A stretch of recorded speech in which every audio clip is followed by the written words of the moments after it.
Hello and welcome to this video. It's part 3. Let's just get right into it. Ice 9 Kills, 8 out of 10. It's fair.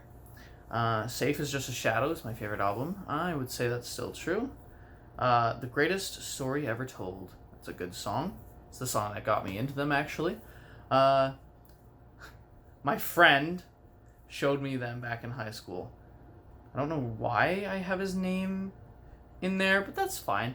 Like, this was originally made for one of my ex coworkers, so he didn't know who he was. So I was just like, oh yeah, no, this dude you don't know showed me this band. It's like, okay, who cares? I don't know. Jimmy Eat World, 9 out of 10. That's fair. Future's best album for sure. Drugs Are Me. I love that song. I also like Night Drive and a bunch of other stuff. Not from just that album. I listen to all their stuff, so all their songs are my favorite. Yeah, that's about right. Oh, Late Night Reading. It's this tiny band that I don't even think they have a Wikipedia page, or maybe they do. I don't know. My sister showed me them, and they're all right. They're 5 out of 10. See, that's not bad. Favorite album. They don't have an album, at least not as far as I know. And favorite song, yeah, it's about right. Lights, 9 out of 10. Little Machines is my favorite album, probably because I have the CD of it, and so I listen to it in my car, and so most of those. So with those kinds of albums, it seems like either I like them more because I listen to them more, or they become bland to me because I've listened to them so many times. It's weird. Quiet is my favorite song, though. I think that's fair. It's so cute. I love her. Thanks, man. Man Overboard, 7 out of 10. Favorite album, Man Overboard. Favorite song, Dead End Dreams. Love that song. They're on hiatus. I don't know if they're off hiatus yet. They might be. But as of the making of this, they were, I think they were just starting their hiatus. Either that or they were a year or two in. But yeah, no, they'll hopefully make music someday. Marianas Trench, 6 out of 10. I think that's a bit harsh, but also fair, I guess. Fix Me, favorite album. Acadia, favorite song.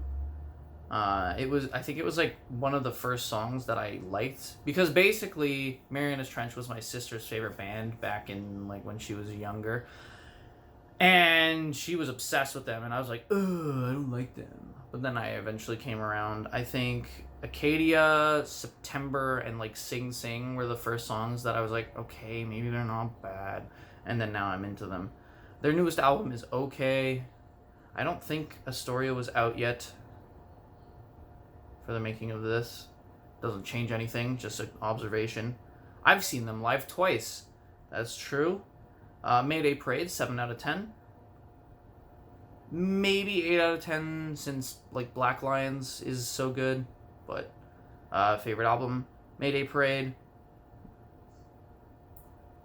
Either that or Black Lions, which I don't think existed yet.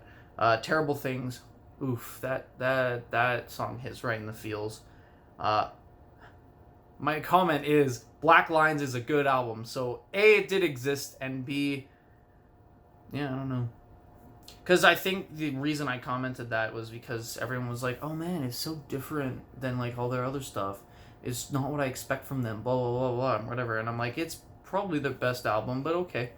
It's like the black sheep, in a good way, not in a bad way. Shh. Alright, Memphis Mayfire, 6 out of 10. They, back in high school, they were 10 out of 10, I think, top 3 bands. But then they just went ooh, it sucks. Their newest album sucks. There's almost no unclean vocals in it at all, if there is even any. And I'm just what are you doing, guys? I'm not here for the soft rock bullshit. So 6 out of 10. The Hollow, it's my favorite album. That one is a 10 out of 10. The Commanded, I love them. Heads will roll. Anyway, The Hollow was their peak. It's so true. Miss May I, 7 out of 10. At Heart favorite album. I thought it was At Heart favorite song. For a second, I'm like, bruh, how is a 40-second like instrumental like intro song your favorite? And I'm like, just kidding. It's the album. It's another one of those, hey, I own the CD, so I like it. My sister got it for me as a present. IHE, I hate everything, I hate everyone, whatever you want to call it. Good shit. It's like my anthem.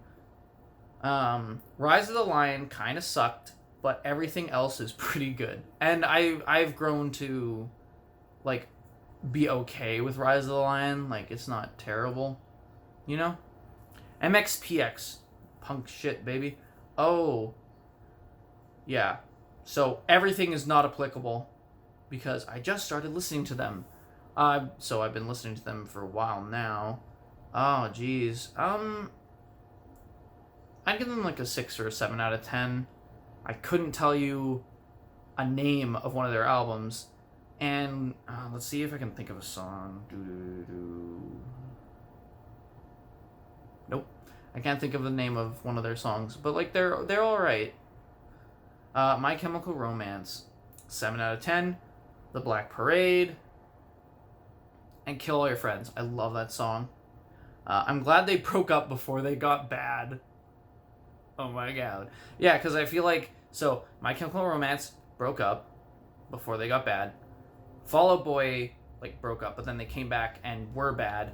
And then Panic at the Disco has just kept going and been good the whole time. And it's like, those are the 3 options. I don't know. Leave me alone. Actually, I was dropping one of my friends off from work, and he was like, oh, can I pick the music while we're driving? I'm like, bruh, you can always pick the music if you want. And he's like, okay, have you heard of this song? And he started playing Teenagers by My Chemical Romance. And then we both sang along the entire time. And then when the song ended, I was like, yeah, no, I've never heard of it. And he's like, what? What do you mean? And I'm like, it was a joke. And then him and the other guy in my car. Why does it get blurry every once in a while? They started laughing. It was so funny. Anyway, Neck Deep. 10 out of 10. Oof. Oof. That's a good score for a not as good as they used to be band. I was actually going to make a video, like, just talking about She's a God, but then I got cold feet, lost my balls, whatever you want to say. I don't like that song. It breaks my heart. Like, Peace and the Panic came out, and I was like, wow, this is like a 7 out of 10, whereas Life's Not Out to Get You is like a 10 out of 10. So it was a letdown. So it's like, oh man, it's a good album, but like, it's a letdown, because, you know, going from 10 to 7, I think you can understand. And then they came out with She's a God, and I'm like, god damn, I remember when Neck Deep used to be good. But anyway, let's just calm down. I'd probably give them like a 9 or maybe even an 8 out of 10 now, just because it makes me so sad. Favorite album, Life's Not Out to Get You, obviously. I love Head to the Ground. It's a good song. The Peace and the Panic hasn't grown on me yet. Bruh, it's never going to. No Use for a Name, 7 out of 10. Honestly, I feel like I've grown more attached to them. I might even give them an 8 or a 9. Because they're just one of those like punk rock bands that are like older, and, you know, I just listen to them because I have a sweet spot in my heart for those kind of bands for some reason. But yeah, no, they were really good. The lead singer is no longer with us, so that's sad. The Feel Good Record of the Year, that's a good album. Pride, I love that song. The lead singer, Tony Sly, died. Sad face. Yeah. So, yeah. Of Mice and Men. Oh my god, what a band. 5 out of 10, I think that's fair. The Flood is an amazing album. It's one of their only, like, actually good ones. Everything else is, like, mediocre or bad. Favorite song, The Depths. It's a good one. The Flood is kind of their only good album. Yeah, no, it's true. Because that one that came out, their like, second most recent one, like, that blowed. But then they finally got rid of, like, Austin or whatever his name is. and then I don't know, their newest album is like actually okay, cause like I don't know, man, I don't know. The Offspring, C, 7 out of 10. They're in like the same category as No Use for a Name, but like whereas No Use for a Name has like grown on me more, The Offspring has kind of gone bland because I've been listening to them since like early high school, so it's just kind of meh. Plus, like, when was the last time they came out with a fucking album? Like 2013? I don't remember. Rise and Fall, Raging Grace. I know that that's a lot of people's favorite album. / a lot of people are like, wow, they like sold out for this album, blah blah, blah or whatever. It's kind of a splitting album. I guess I don't know how else to put it. But I like it. Hammerhead, favorite song that got me into them. I was just listening to one of those like TV radio stations or whatever, and it came on. I was like, this is so good, you know. I found The Offspring by accident when Hammerhead played on one of those TV music stations. Yep. Owl City. Okay, Owl City. I do not listen to them really. I do listen to God, what is that song called? Like Fireflies, because I'm a basic bitch. And Dementia, because it's like actually like a pop punk song and features Mark Hoppus instead of all of his other like poppy kind of garbagey music. So 7 out of 10 I guess is for those two songs. Favorite album, like you can't really have a favorite album when you like two of their songs. Favorite song, Dementia, which is the song with Mark Hoppus in it. I only listened to 2 of his songs, and with a face. Alright, wow. Part 3 is significantly shorter than the other parts, but that is cool with me, if it's cool with you. Alright, one more part, and it's probably going to be the longest, because instead of it just being 1 page, it's a page and a half. So there you go. Well, it's like 4 o'clock now, and like I like to have my videos out by 3, but I'm also like, no one's watching this series anyway, so I'm just going to post it whenever I feel like it. So I'm going to stop recording, I'm going to upload it, and then move on with my day. Bye!